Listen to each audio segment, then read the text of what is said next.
യോധ, ഗാന്ധർവം, അതൊക്കെ മലയാളികൾക്ക് മറക്കാൻ പറ്റും. അതുപോലെ വ്യൂഹം, ഇതൊക്കെ സംവിധാനം ചെയ്തിട്ടുള്ള സംഗീത് ശിവൻ. അതുപോലെ പിന്നെ സന്തോഷ് ശിവൻ, നമ്മുടെ ഉറുമിയൊക്കെ പറഞ്ഞിരുന്നു. വേറെയും സിനിമകളുണ്ട് അദ്ദേഹം ചെയ്തിട്ടുള്ളത്. ഇവരുടെയൊക്കെ സഹോദരനായിട്ടുള്ള സഞ്ജീവ് ശിവൻ സംവിധാനം ചെയ്തിട്ടുള്ള ഒരു സിനിമയുണ്ട്. ആ സിനിമയുടെ പേരാണ് അപരിചിതൻ. അതെ, മമ്മൂട്ടി പ്രേതമായിട്ട് വന്ന അപരിചിതൻ. എനിക്കിഷ്ടപ്പെട്ടിട്ടുള്ളൊരു മൂവിയാണ് കേട്ടോ.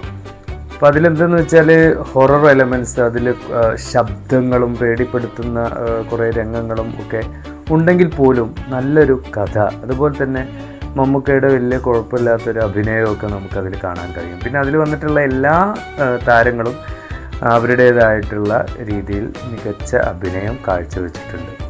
പിന്നെ അതിനൊരു ഭയങ്കര ഹൊറർ മൂവി അല്ലെങ്കിൽ one of the best horror movie എന്നൊന്നും ഞാൻ പറയില്ല. കാരണം എന്താണെന്ന് വെച്ചാൽ അതിൻ്റേതായിട്ടുള്ള കുറച്ച് സംഭവങ്ങളുണ്ട്. അത് നിങ്ങൾ കമൻറ്റിൽ അറിയിക്കുക. കാണാത്തവർ കാണാം.